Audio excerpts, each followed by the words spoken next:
Welcome. Hi, I'm Mikki, and this is Mikkipedia, where I sit down and chat to doctors, professors, athletes, practitioners, and experts in their fields related to health, nutrition, fitness, and well-being. And I'm delighted that you're here.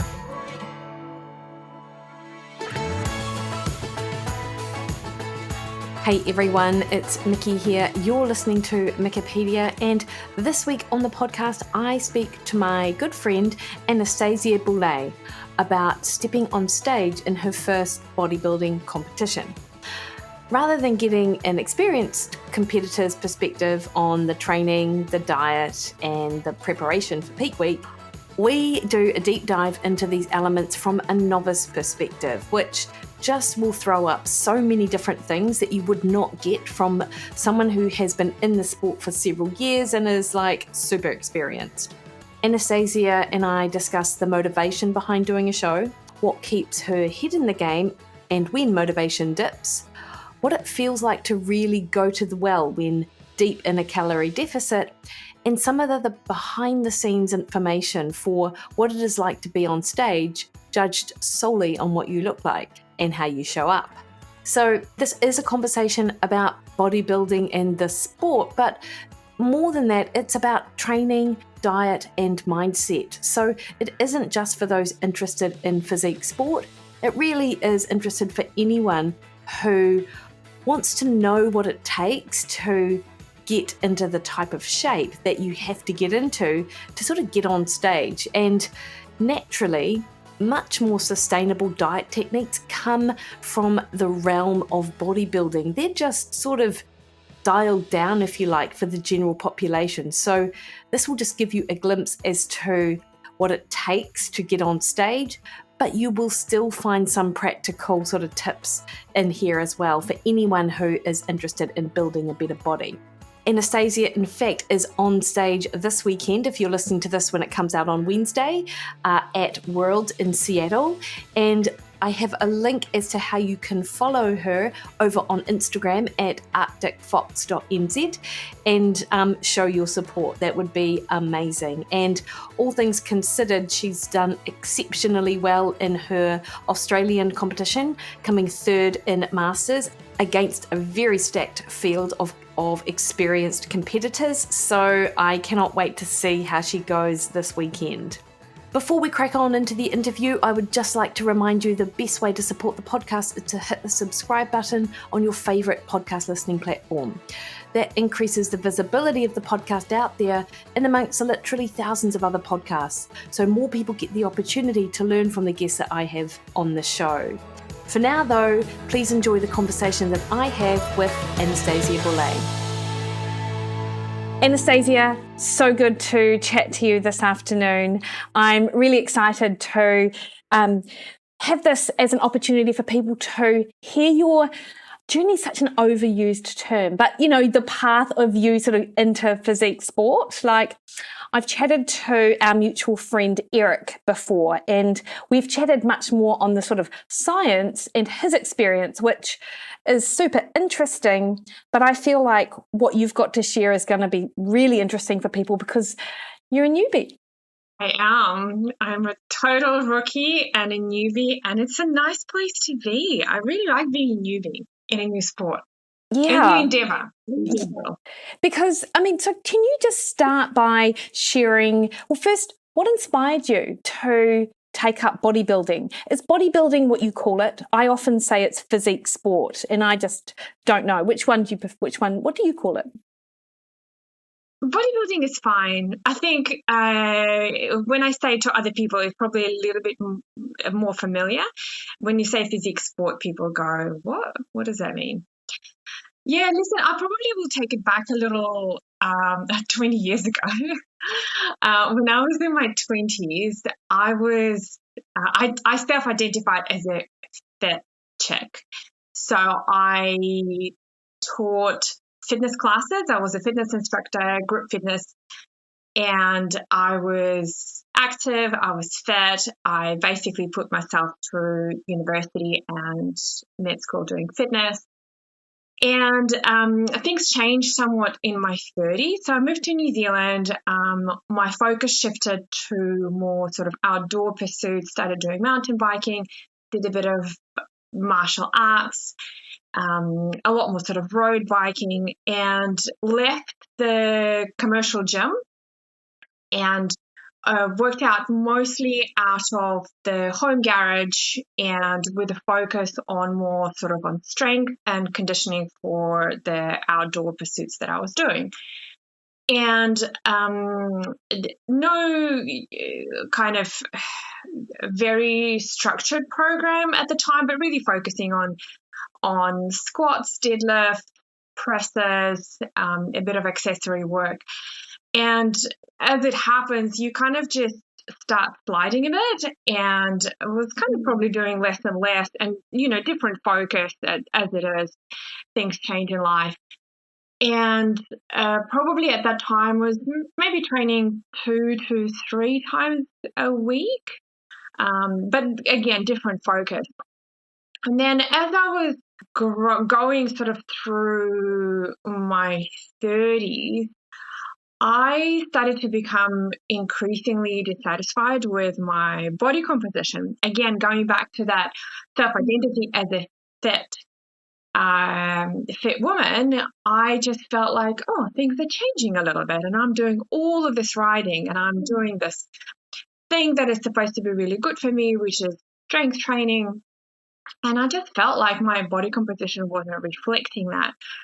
So about a month before my 40th birthday, how cliche, I embarked on a kind of a diet and a different exercise program that was more targeted towards hypertrophy, which is really the first time that I really dug into that field and was really happy with how it went. I did a 12-week intelligent dieting informed by work of people like Dr. Lane Norton, and you're very familiar with him, and group called Renaissance Periodization.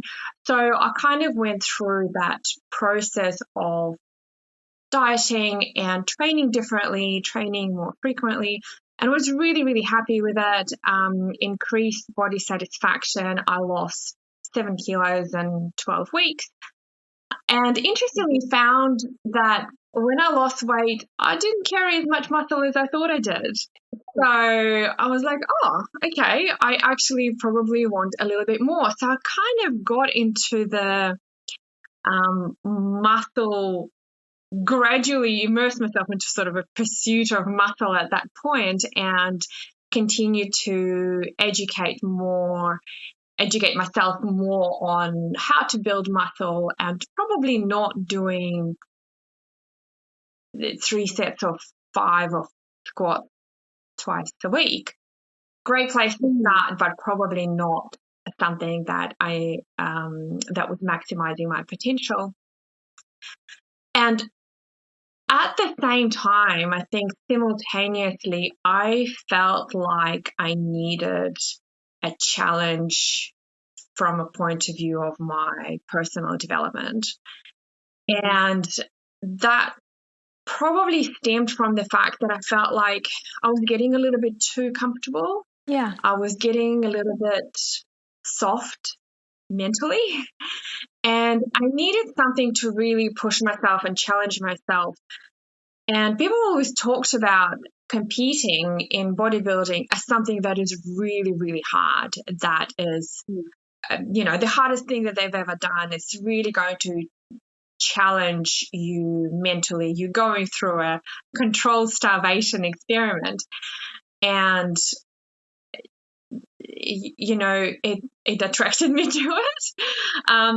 Of all the things, I kind of thought, okay, well, this is going to combine my love for training, my kind of pursuit of muscle, and at the same time tick a lot of boxes from the point of view of personal development and looking for hardship to a certain degree and challenging myself and proving to myself that I can do hard things. And interestingly, I wasn't particularly wedded to doing a show. A show was just like, oh, it's just a thing that maybe I'm working towards, but I wanted to experience the process. So, yeah, about a year ago, just over a year ago, I got in touch with the coach that I'm with, and we set up a plan, and the plan was to compete in late 2023, which is now, and we've set out our year, and all steam ahead. I became a bodybuilder at that moment. Do you know, it's interesting the way you describe that, Anastasia, because I think a lot of people could probably relate to the idea of getting soft mentally and wanting a challenge. Like, I obviously, as an endurance athlete, I speak to a lot of endurance athletes about a similar thing. Like, they've reached this sort of peak in their career. They're really happy in their family life. They've got all of their sort of everything's juggled really nicely, but they feel a little bit not stale, but like they need something else. And so they embark on an Ironman or a marathon or an ultra marathon, or in your case, you know, a bodybuilding competition, which is no different, right? It's another avenue with which you can sort of push yourself, and you've almost proven yourself in a lot of other areas. And it's just another way to sort of challenge yourself, I guess. Oh, absolutely. I think the benefit, and we'll get into that a little bit more, but the benefit that it has given me mentally has been immense. And far from putting me off, the stories of difficulty were actually one of the major attractions to me, because you kind of go, can I do this?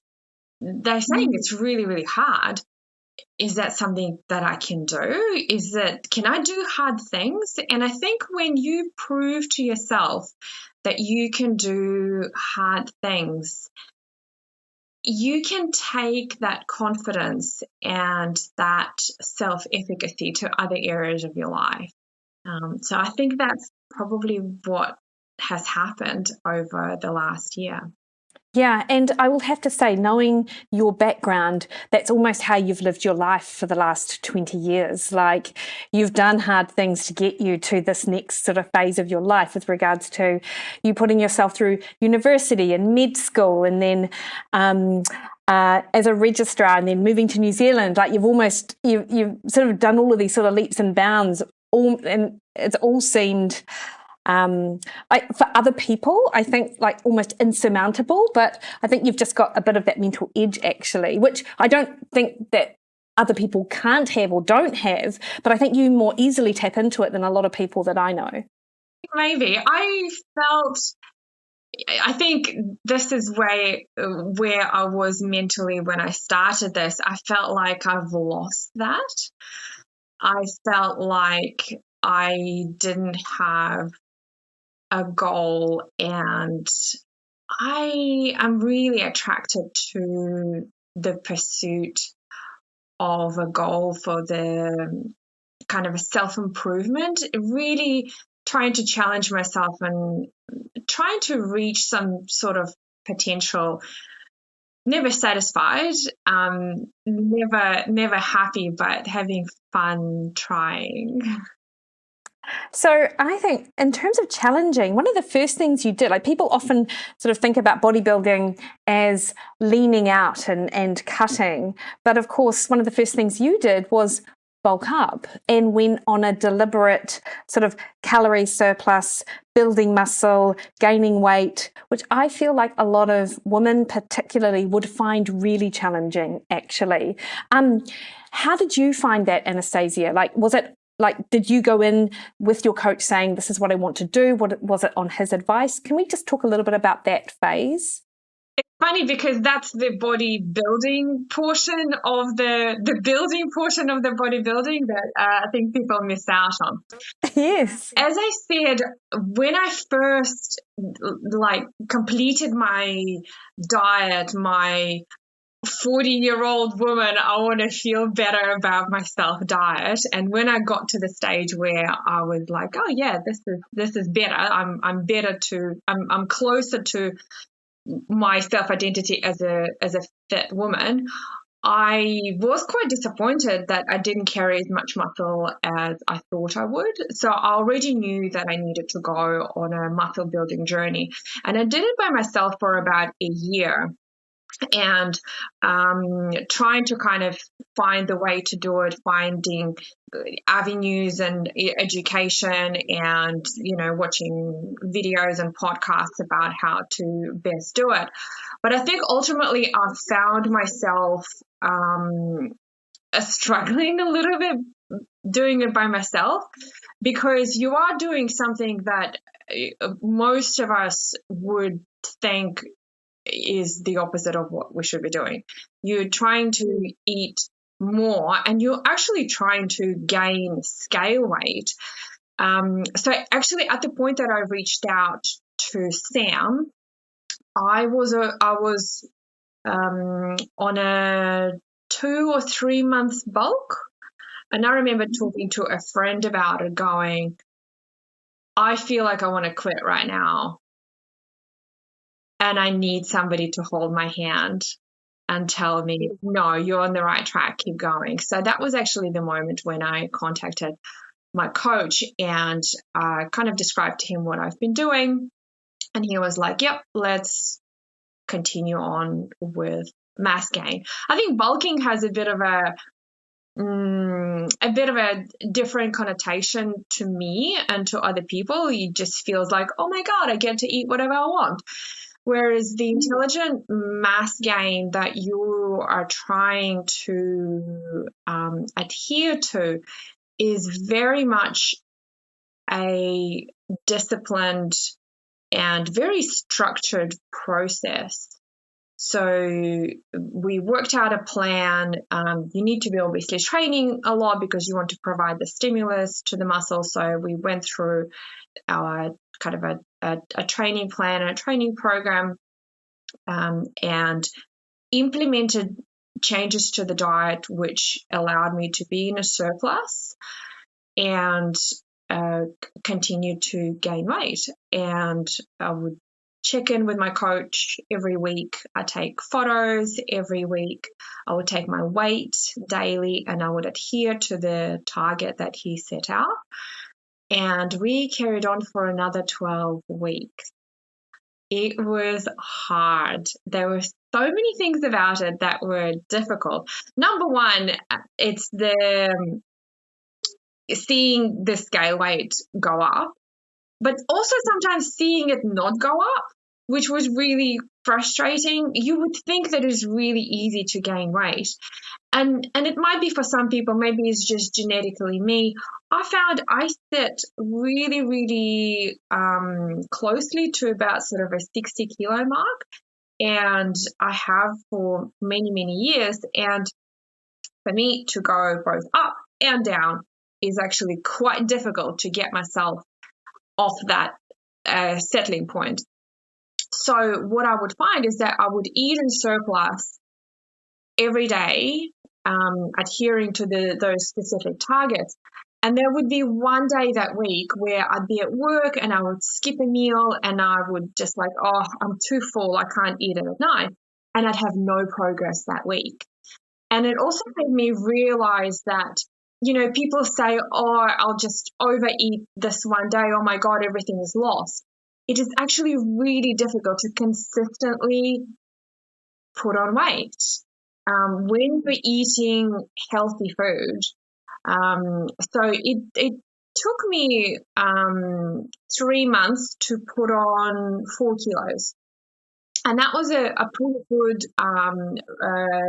rate of gain.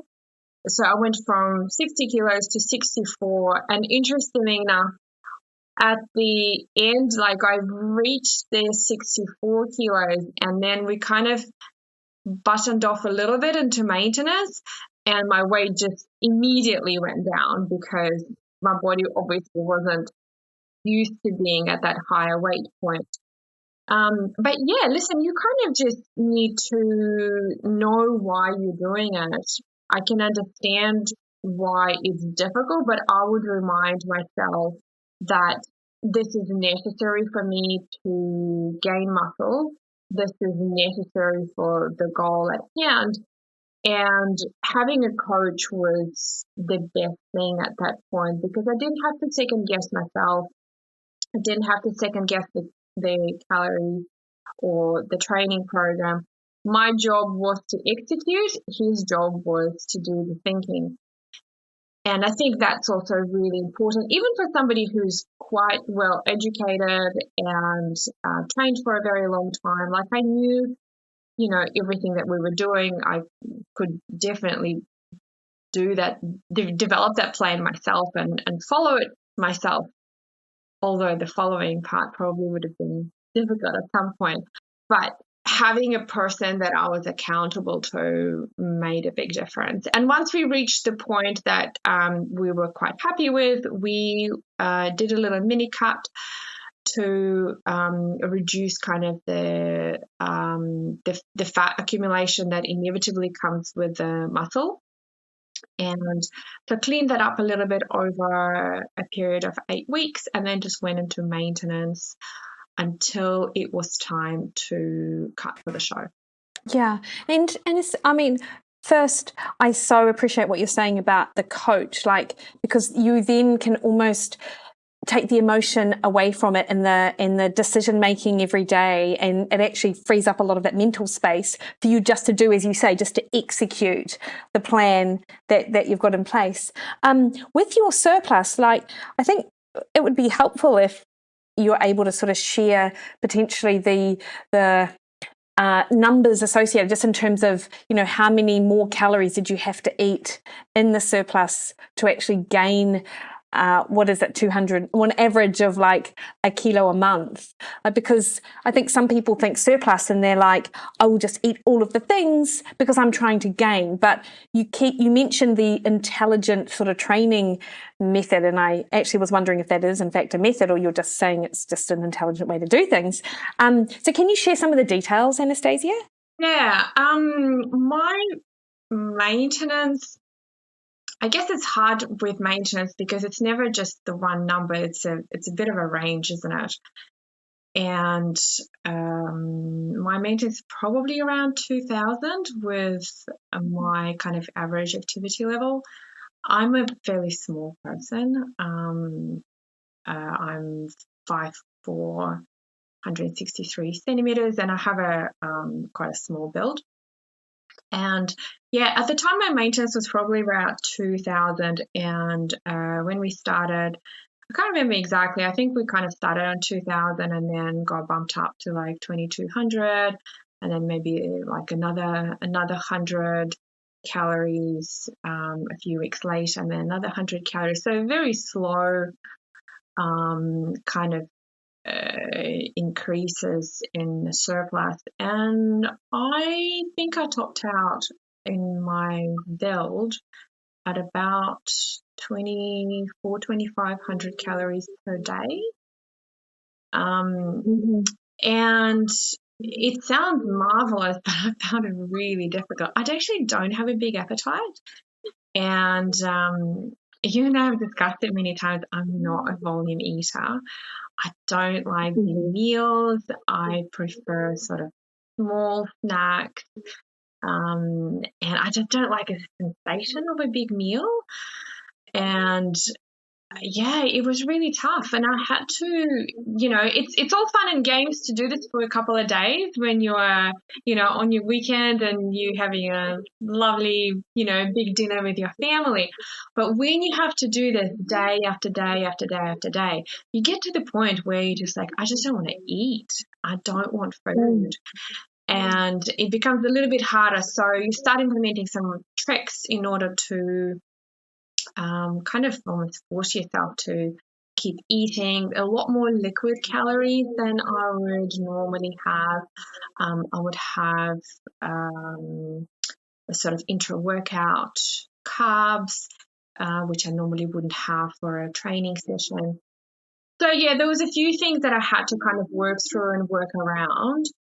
But overall, the meals were fairly simple because I'm not a very fancy person when I eat. I like meat, I like veggies. I probably had a bit more kind of fun foods like snacks and maybe some bread, maybe some bagels and things like that. A lot more fruit because that was just easy to get kind of the carbohydrates. And yeah, it still stayed, the surplus primarily came from the carbohydrates because it was geared towards really focusing on training performance, focusing on lifting. And then from sort of 24 to 2,500 calories when we were doing a mini cut, we dropped it down to initially 2,000 and then to 1,600 just for a short period of time. I wanted that 1,600 so badly. Like after being so full every day, it was just such a relief to be in a deficit for a bit, and I knew that it was going to be short. And then after that, we were kind of maintaining at 2,000 to 2,200, which allowed me to kind of maximize gym performance and stay very active and maintain my weight at that new kind of set point at new level. Yeah. And I imagine that your training must have been great with the calorie surplus and then at maintenance, like in terms of energy and things like that. Especially compared to what it's like to train now. I fondly remember those days where I would go to the gym and I would progress on every lift, every training session. Those days are gone for now. I'm looking forward to getting them back. Yeah. Now, Anastasia, before, because I really want to talk to you about your cut diet and just how you've sort of progressed that over the course of the last sort of 16, 18, 20 weeks. But with regards to your training, what does it take to build the physique? Because I go into the gym, I do strength-based work, for 45 minutes, 3 times a week, just because I enjoy it and I know that, and I like it, and it's good for me. But how does your training as a physique athlete compare to, say, when you were just in the gym doing your squats and your deadlifts or in your home gym? And I know you mentioned that the volume has changed, but are there other techniques that Sam has sort of taught you to help build better muscles, I guess, for what you're trying to do? I guess the training for hypertrophy, so muscle building at kind of the pointy end, is a little bit different from strength training. When we're doing strength training, we are focusing on lifting heavier weights every time, and we almost focus on making heavy weights feel easier, so we want to become more efficient. When you're doing bodybuilding style training, you kind of need to flip it the other way. You actually want lighter weights feel harder. So you need to take the ego and chasing the numbers a little bit out of the equation, and really focus on sitting in with a discomfort. Personally, I find for me, higher rep ranges work well. Science tells us that there is a broad rep range that actually works for hypertrophy, anything between 6 and 30 repetition. For me personally, I find the sweet spot is actually between sort of 10 and 20 reps per set, depending on the exercise. And yeah, for hypertrophy, up to a certain point, increasing volume is beneficial. So yeah, 3 sets of 5 won't do it. So my average training session, I train 5 days a week.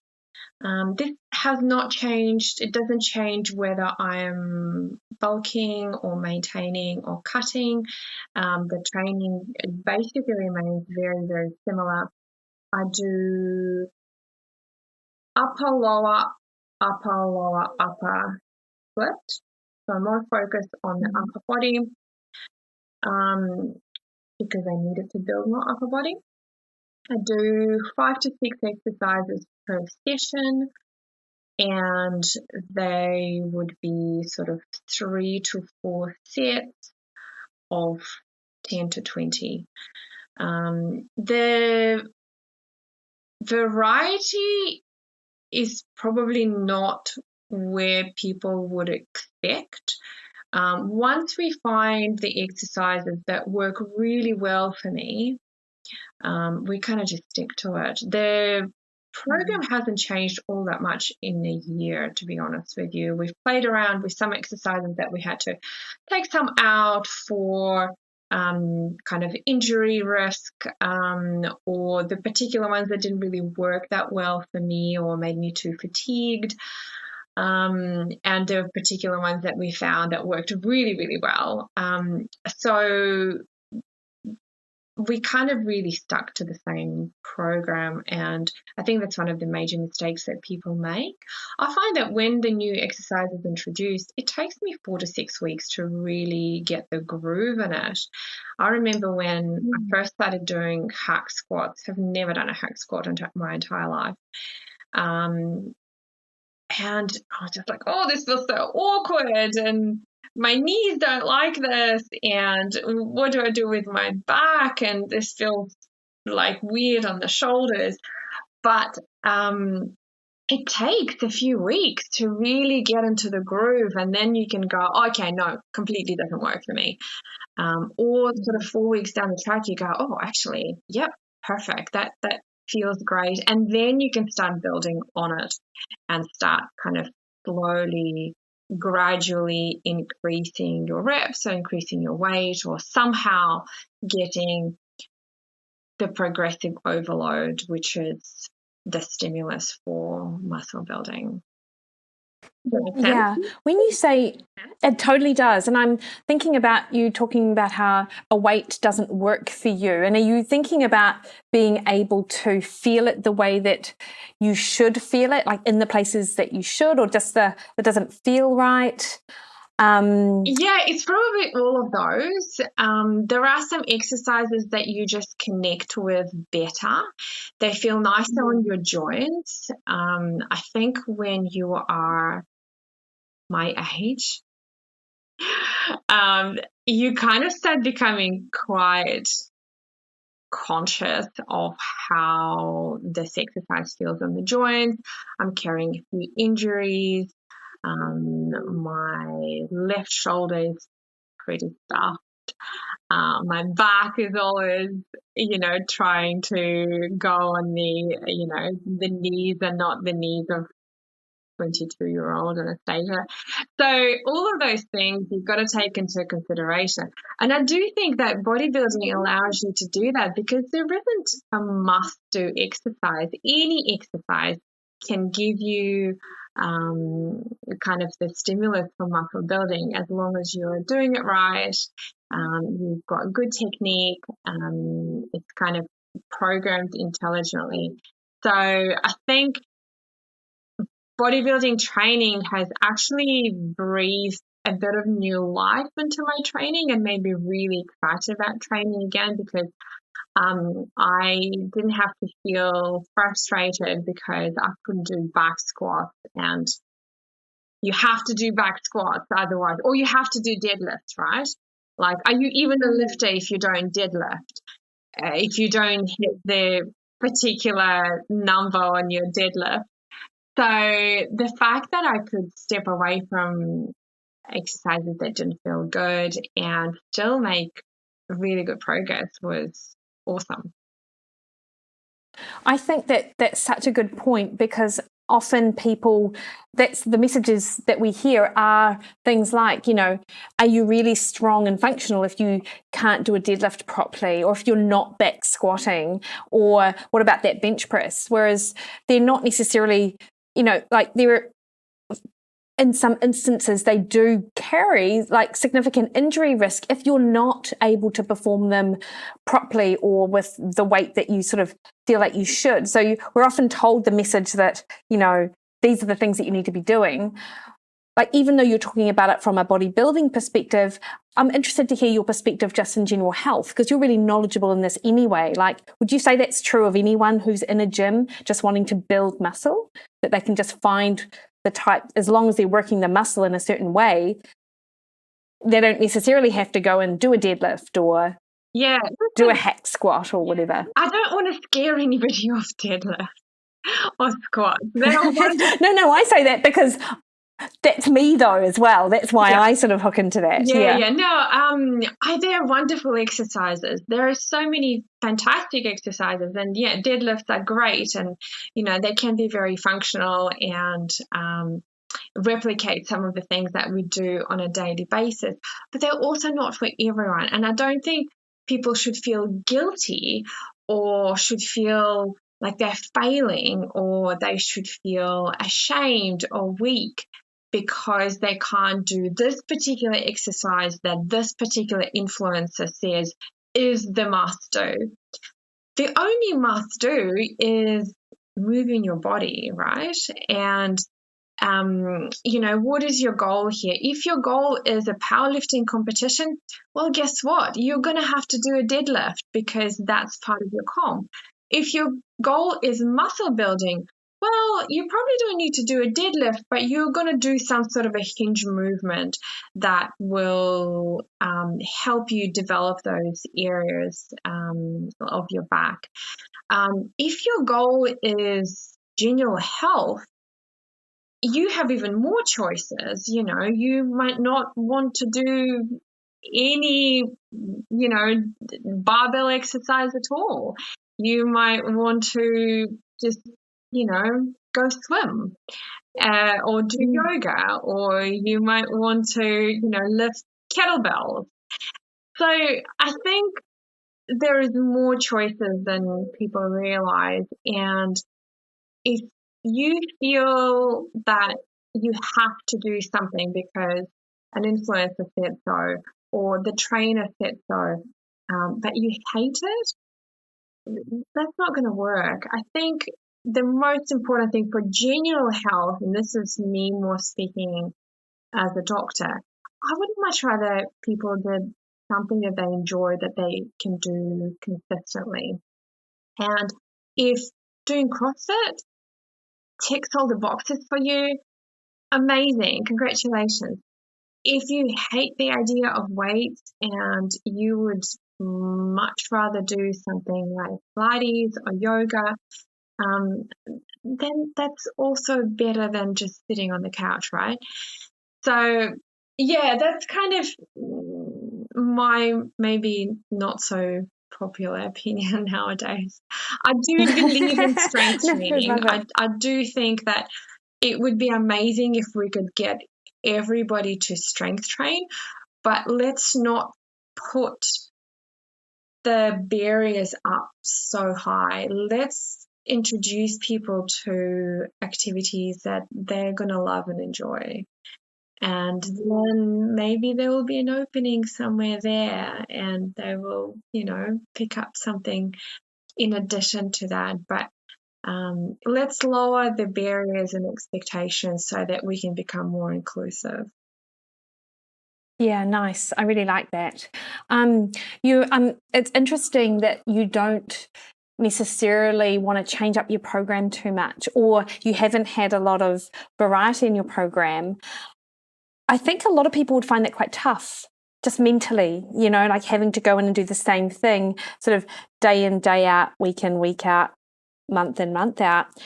What kind of tips and tricks, Anastasia, do you sort of employ to keep you motivated in the gym at the time, or is actually just you've just got a high level of motivation anyway? Oh, that's a really interesting question. I don't find adhering to the same program requires a lot of motivation for me.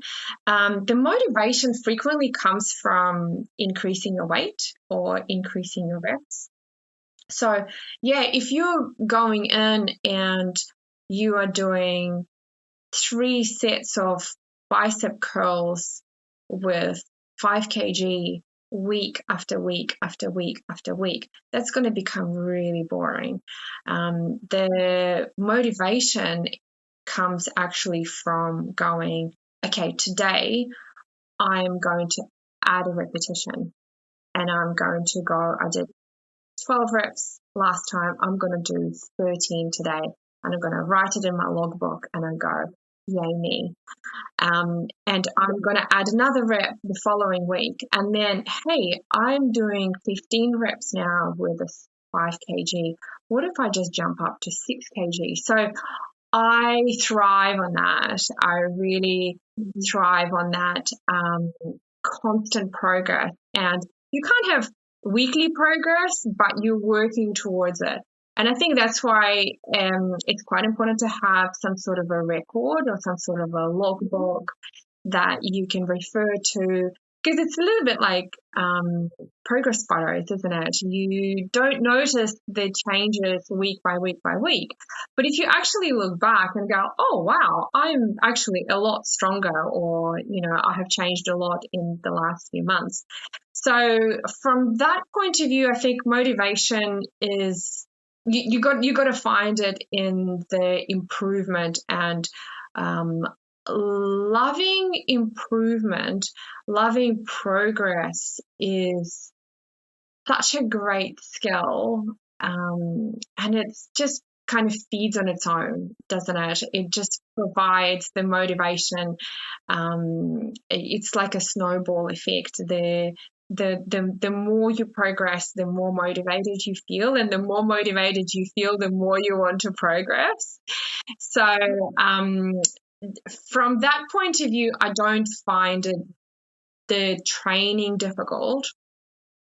There are lots of aspects of bodybuilding that do feel hard, and this is probably more speaking of prep. So for people who don't know, we use the word prep to describe the period of cutting, so the diet for the show. So you might be dieting at other parts of the year for other purposes, but when you've got your show and you're going, okay, now I have to diet down for that show, we call that prep. And the goal of prep is to lean out, to reduce your fat stores to a minimum that suits the criteria of your particular division that you've entered. But also the goal of the prep is to keep as much muscle as possible. So this is where the training comes in. And I think to a lot of people's surprise, there is no difference in training. Like what builds your muscle is what will keep your muscle during the prep stage. Yeah, so there's a lot of things in prep that do require kind of motivation and discipline and a bit of self-talk on a regular basis. And that's just because you are really digging into that hardship that I was mentioning initially. And you realize that a lot of the bodybuilding is very much a mindset. You are constantly negotiating with your mind and trying to negotiate with your body. The body doesn't want to do what we want it to do, right? The body doesn't want to get rid of its energy stores. The body doesn't need to keep all that muscle because muscle is expensive. Why, you're not eating. Why would I keep this expensive tissue? So the body starts to down-regulate some processes to kind of conserve energy. And we're basically fighting nature at that point. We're fighting that natural process. And it becomes a pretty mental game. So if we move to prep then, Anastasia, and particularly the diet side of things, so I think this is where people are super fascinated, like what it takes to get as lean as you get when you get on stage, and there's, I don't know, like I imagine that someone who is more experienced will have an idea in their head about how low their scale weight might need to be in order to be sort of near that stage leanness. But of course, for you, this was your first rodeo. So I imagine there was a little bit of unknown there. So can we talk specifics around maybe how the diet was set up, but then also how you progressed week to week? Because, it wasn't necessarily a linear sort of drop for you over the course of your cut. Yeah, you're right. You just don't know. And I think just looking at kind of my structure, I guesstimated that I will probably be 53 to 54 kilos on stage. So I started at 60 kg and I was like, oh, that doesn't seem like a lot. Famous last words. I think we are so conditioned to hear how people lose weight and hear of big numbers. Yeah, so 3 kilos in 4 weeks and, a pound a week, 2 pounds a week. Oh, people get disappointed when they don't lose, 5 kilos in 4 weeks. That wasn't my experience. I was I was reasonably lean when I started the process, so I didn't have a whole lot of weight to lose, but it was rather slow. So I was averaging about a kilo a month, and this is to put into context for people. This is following the diet daily, hitting every macro daily, certain amount of grams, like weighing everything out by the gram, having my food scales with me, weighing myself every day, 5 days of training per week, hitting a certain number of steps that I needed to hit, and then introduction of cardio eventually. So it does feel a little bit frustrating initially. And it certainly wasn't like I was losing 250 grams per week to total to a kilo a month. It would be like nothing, spike up, back to nothing, a little bit down. And then I'd be like, oh my God. And then I'd have a big drop. And normally the big drop would come at around the time where I'd be like, should I be emailing Sam and asking him to lower my calories? And, he'd be like, hold. That meme of Braveheart when he like holds his troops? Yes. I'd be like, hold. And I literally would be like, oh my God. And, in the next few days, I'd have a big drop. So really exercise and patience and just needed to almost take my mind off the weight and the final goal and just focus on hitting the kind of ticking the boxes, hitting the goals that I had set out for every day rather than looking at the big goal. And this is where I think the trust comes in for the coach. And I will tell you 100%, if I didn't have a coach, I would have lowered my calories lower, probably 6 weeks in. I feel like that coach piece must just be so important because he was obviously really confident that the calorie drop he provided at the beginning of the cut was adequate and sufficient for you to drop weight because you'd spent so long at maintenance and you were so good at tracking that he he knew that the numbers worked, but your body just had to catch up with the numbers. Because I can imagine that after, 4 weeks and seeing nothing, you'd be like, okay, something's got to give. But he would be like, no. And I remember our text conversations about that. Yeah. And I think this is where it's very beneficial to work with a coach in the kind of the time, like in the off season, we would say, because the coach gets to know your adherence and kind of the way that your body works as well. And they can also trust you because, if you've just signed up with a coach and you've just gone straight into a diet and nothing happened in 4 weeks, you can understand that they might be questioning whether you're actually adhering to the diet. Whereas Sam knew 100% that I was doing what was set out to do. And you're just like, just wait for it to settle. And of course, for us women, we need to remember that the menstrual cycle is such a huge player in our scale weight. And I found I had about 2 spikes during my cycle. I always spiked right before my period, but I also had another spike in weight during ovulation for about 2 or 3 days, about halfway kind of through the 30-day cycle. So, I had to really kind of sit in the discomfort of that. And as I've mentioned before, we didn't actually change calories for quite a long time. And this was also surprising to me because I thought, we're going to get to that point where my body adapts and then we're going to drop again. And then we're going to drop again and drop again. And the reality was we started prep early April. And nothing really changed on the day that we started prep, apart from the fact that I went from 2,200 calories to 2,000.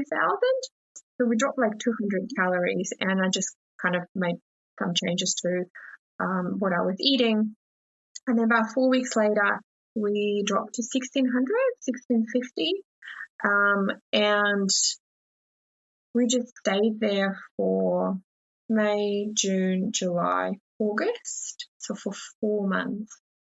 And there were plenty of time in those 4 months when I was thinking, oh my God, maybe I need to go lower. And and I didn't, because I just kept dropping. And it was slow, but it was consistent.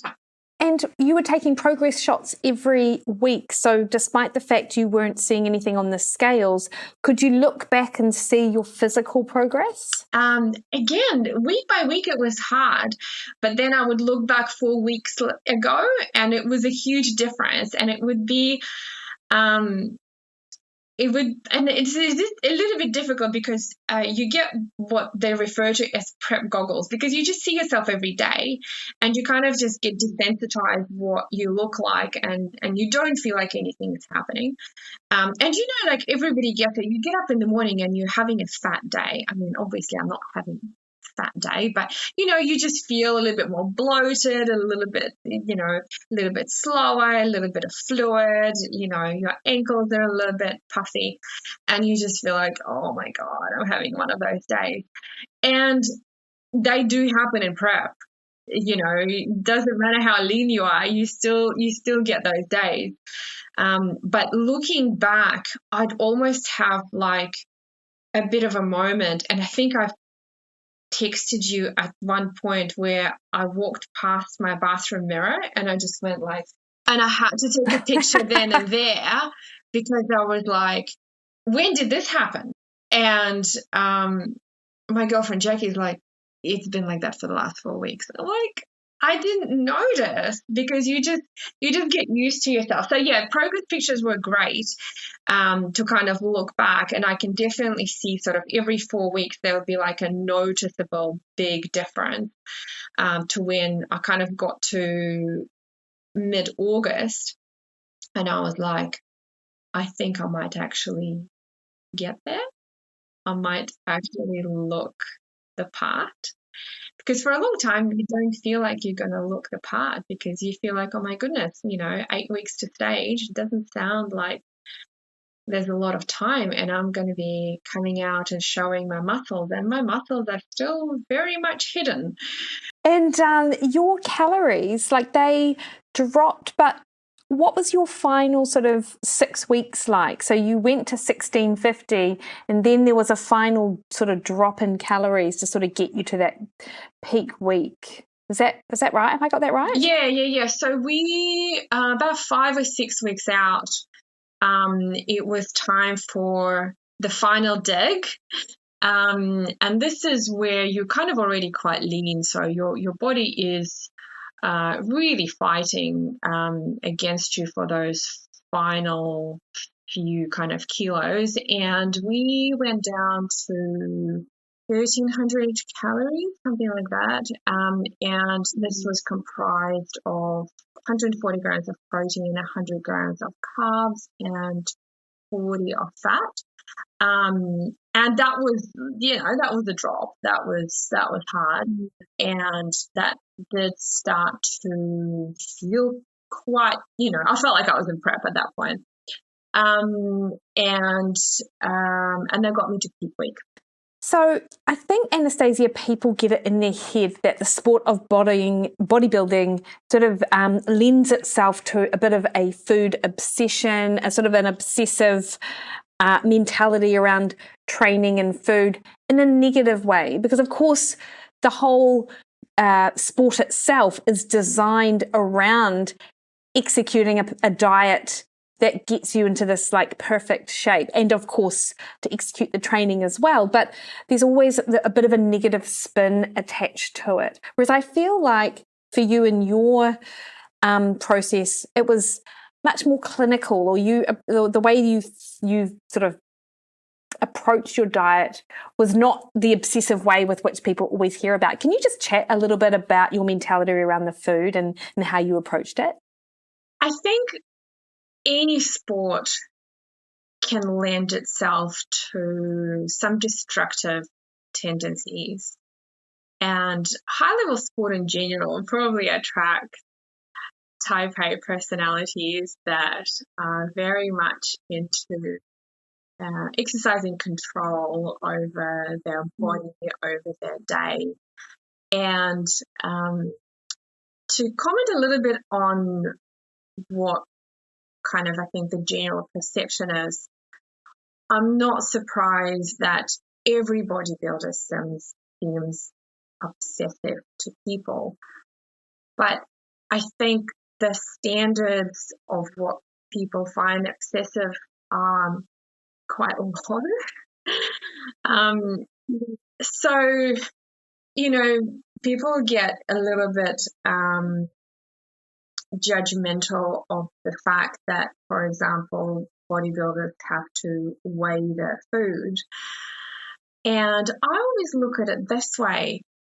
If you were looking at a high-level Olympic weightlifter, they don't just come into the training hall and go, oh, just throw some weights on the bar. It's all just going to get heavy, right? Mm-hmm. We would expect a high-level Olympic weightlifter to have a plan and adhere to that plan to the kilogram, right? They're going to walk around looking for fractional plates, and they're going to go, okay, I need a 0.25 kg plate. And you're not going to turn around and go, well, that's a little bit obsessive, isn't it? There's like a 1.25 in there. Why don't you use that? And I think if you look at kind of bodybuilding in a similar way, it's just a different kind of grade of what you were trying to achieve. If you were kind of losing weight for, a high school reunion, you would expect a certain amount of adherence.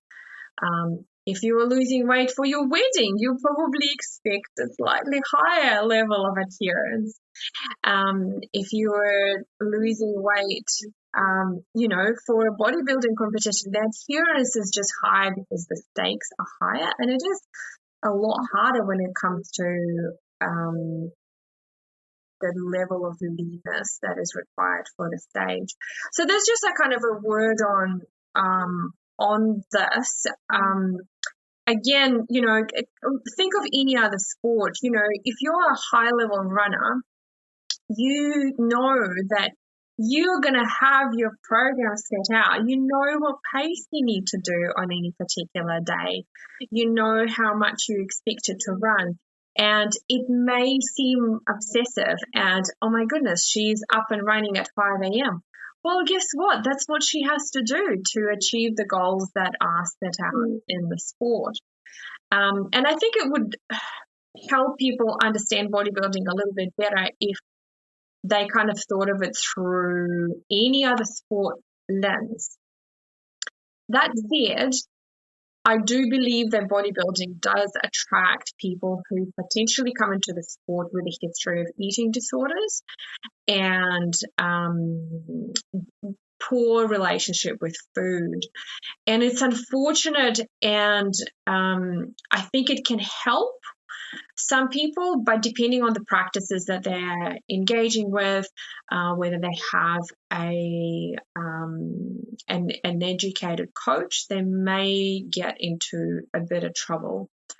So for me personally, I didn't come into competing in order to improve my relationship with my body.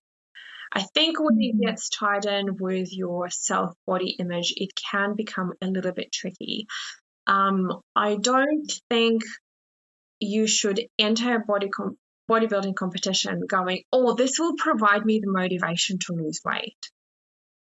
Yeah. Don't do that. Because that's not the carrot that will help you lose weight. You need to be able to have the skills to manipulate your body weight way before you get to competing. And the thing to remember as well is that the body that you get at the competing level, at the stage lean level, is not what I would call an attractive body. And it's a little bit hard when people see those pictures on the internet and, they see YouTube videos. Trust me, in real life, it doesn't look that flash. And it doesn't feel that great either. It's not a vibrant, healthy, fit body. You are putting yourself on the limit. You are on the edge. And this is the part that I think that people don't understand. They go, oh, why are you pushing this hard? And you go, well, that's the whole point. I am pushing. I'm doing this hard thing for the sake of doing this hard thing.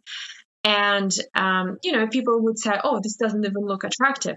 Well, that's not the point. I'm not doing this to look attractive to you or you or you or anybody else. You're doing this to criteria of your particular division, and the criteria might mean that you have to get past the point where it looks attractive in real life, but it's only for the stage. I am not planning on staying this weight. The feedback that I got from my first show was to get leaner in my lower body. So I'll be getting leaner. So you saw me 10 days ago. I was pretty lean. I'm leaner today than I was 10 days ago, and I still have to get leaner for the stage. And I'm not planning on keeping this body. I'm really looking forward to putting some weight back on and getting up to my kind of a healthy range. So that's just, I think, is important. And the way that I look at it is that the body that you get at the end of the prep is not the reward. The effort that got you there is the reward. That's what we are after, and the body is almost like a byproduct And I think if more people looked at it this way, both competitors and the people who are kind of observers of the sport, it would make it for a more kind of a clinical, the way that you described it, sport, where you're just trying to see what this machine can do, can it really do? And it almost takes me back to the bodybuilding and a physique sport of 100 years ago. And the reason why, they were so popular is, what can we do? What can this machine do? What this thing that, we're inhabiting, can we make it look like an anatomy chart? And what does it take to get there?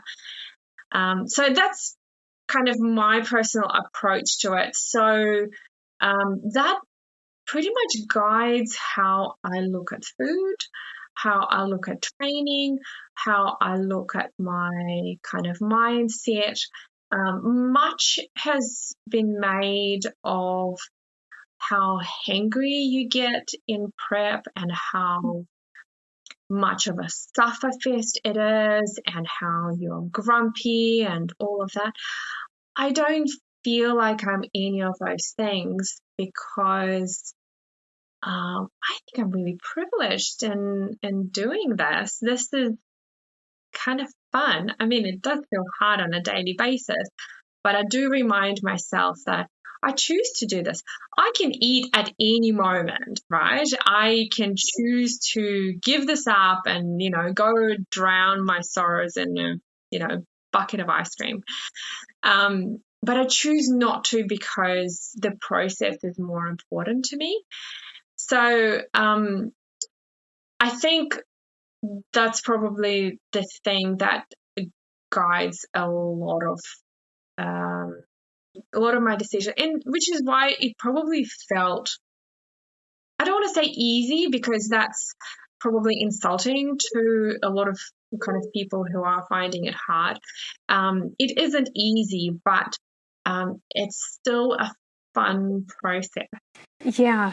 And, I really, I remember during your prep, you said that you weren't, and you mentioned it there and you said it another way, but you weren't attached to the body, to your body and the way that it looked. And I feel like that's such an important piece of it because I feel like an attachment to some unsustainable physique can then lead to some of those behaviors that can lead to eating disorders, right? And I'm not necessarily just thinking under eating, but the binging that can occur, and then the emotional trauma of actually getting back to what should be a healthy, normal weight, but you're sort of stuck in this cycle of feeling terrible for it because you're not at that peak fitness. And I feel like that's something which I imagine a lot of people up in the sport probably have that same mentality, and that's why they're able to compete and then go off season, compete again, and really sort of treat it like the sport it is and not like it's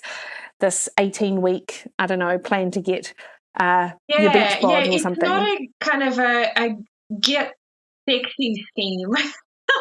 It's probably the worst way of getting to your dream body because it is really restrictive. It's more restrictive than is necessary for general population. And you can certainly extrapolate a lot of lessons to kind of a gen pop diet, but I would still caution anybody who is trying to do this as a transformation because it's not necessary. You don't need that. If you want to lose weight for health reasons, you don't need to diet for 6 months non-stop. Trust me. Yeah. Not necessary. And you will get into things like food focus. And I have to say, sort of last 6 weeks have been, quite difficult. And I'm still on low calories despite doing a show last week because I've got more competing plans coming up. So I still have to we still have to lose more fat. And, despite that, I think I still try to stay quite positive about the process.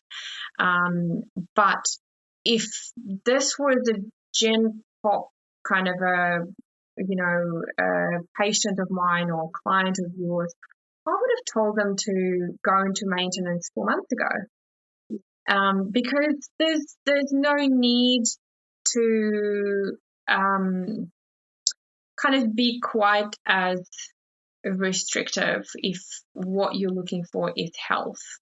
I'm kind of past the point where I'm looking at health, just like any other sport, right?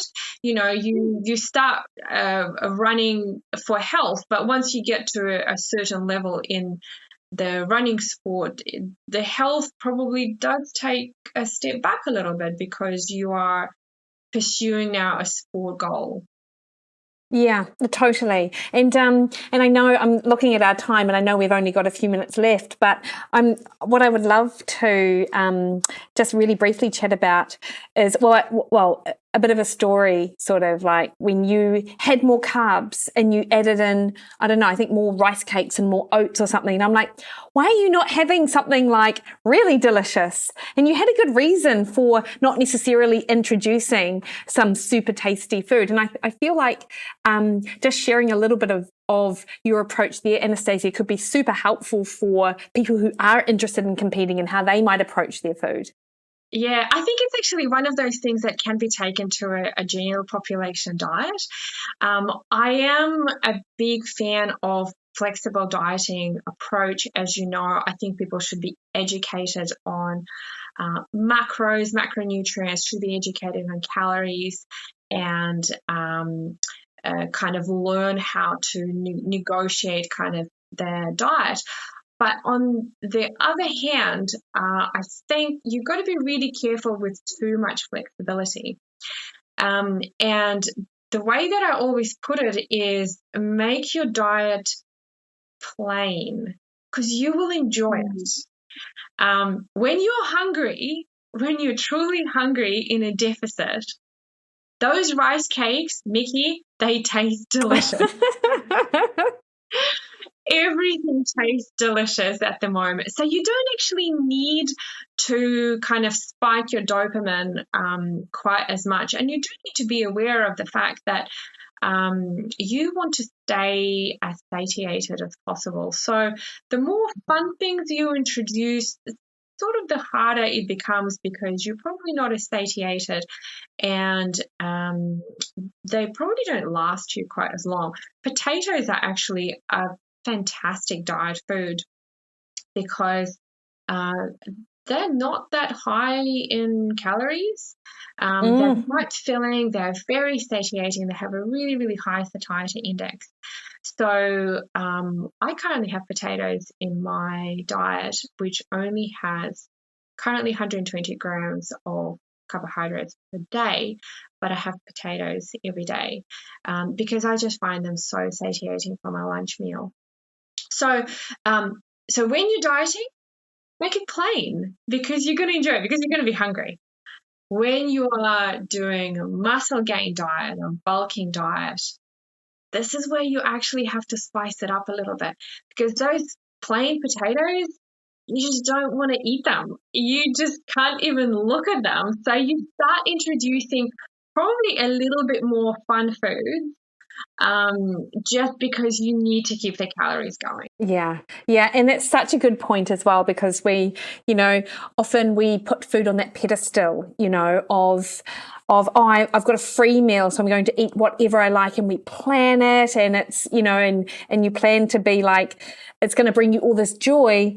But often actually when you go into it with this mindset, and I talk to my people on Mondays Matter about this all the time, is it's actually just a bit of a disappointment as well. Sort of like, that wasn't what I expected it to be. My gut didn't respond well, and I'm actually, I didn't get the joy and satisfaction that I sort of desired. And I really like how you've described that, because then you don't get this real desire to then go and eat more, and you feel hungrier because you've had that huge dopamine hit, and for a lot of people sugar hit as well. Yeah. I get a lot of joy out of my potatoes, I can tell you that. And No, I like all of my meals. I really look forward to them. I like my oats.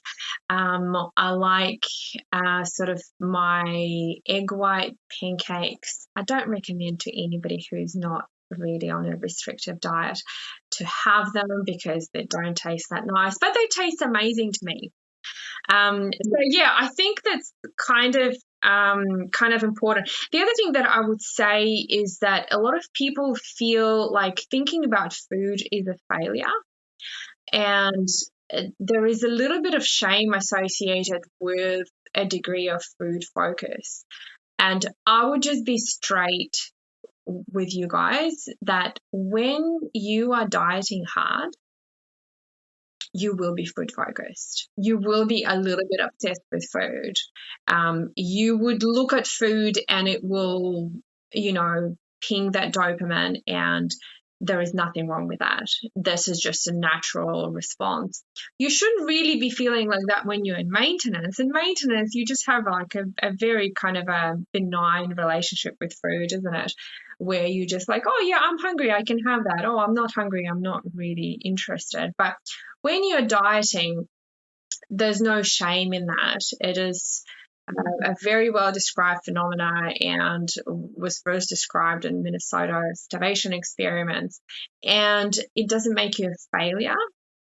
It's just a hurdle that you have to get over.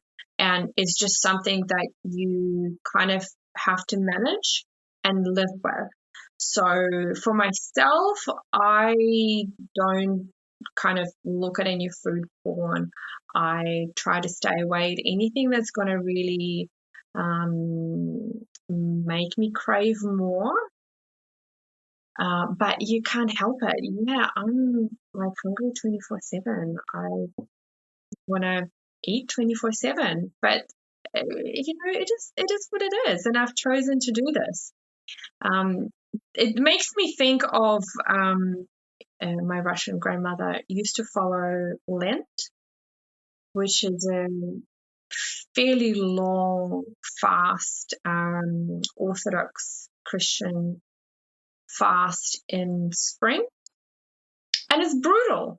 If you ever looked at what Lent is and what you're supposed to eat and not eat for weeks on end, it is really, really harsh.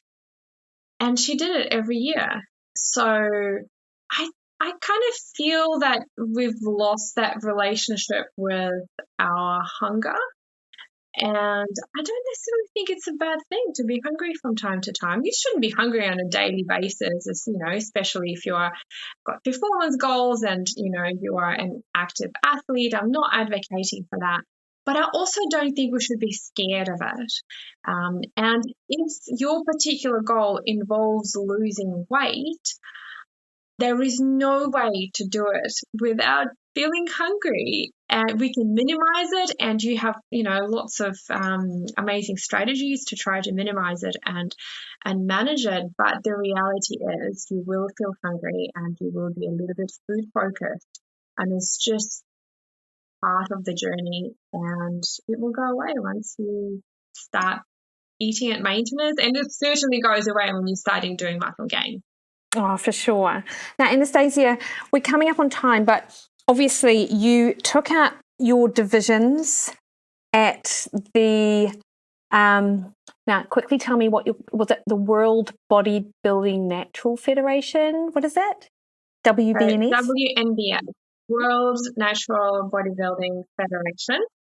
It's the biggest natural federation in the world, fairly new here in New Zealand. So I won the overall in 2 divisions, actually. Ended up entering 2 because I didn't know where I fitted in, and was lucky to win the overall champion in figure and in fit body. And my next step is WNBF competition in Brisbane, which is 3 weeks from now, where I'll be traveling. And because I won the overall in New Zealand, I was invited to compete at WNBF Worlds as an amateur athlete. and that will be in Seattle on the 18th and 19th of November. So that would be my last show of the season, and it is now 6 weeks away. So, like I said, we keep working, head down, bum up. Yeah, and just do your thing. And I think, it makes so much sense that you get into shape for this one show that you're then going to continue on and do Brisbane and of course Worlds. And it is, like you say, you're lucky to have come first, which I think it's just a testament to the hard work and focus that you've talked to us about, that's gotten you to that position. So I don't think it's luck. Now, I know people can follow along with your journey. Where can they find you on the internet, Anastasia?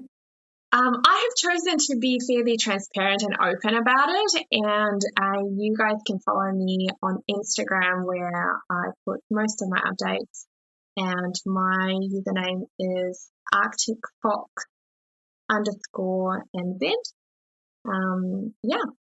Come and follow, and that is awesome. See how I go. Yes, absolutely. And I think that they have like live updates on the shows when they're on as well, from the Instagram handle too. So we will pop both of them in the show notes and get this out prior to Brisbane, so we can see how you did. Anastasia, thank you so much. I think we talked about maybe 4 or 5 of those 18 questions that I sent you through. So many more topics to talk about, but I think this was a great start. Awesome.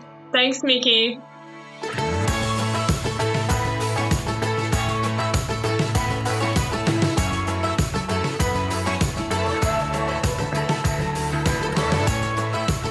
All right, team, hopefully you really enjoyed that, and best of luck to Anastasia for this weekend.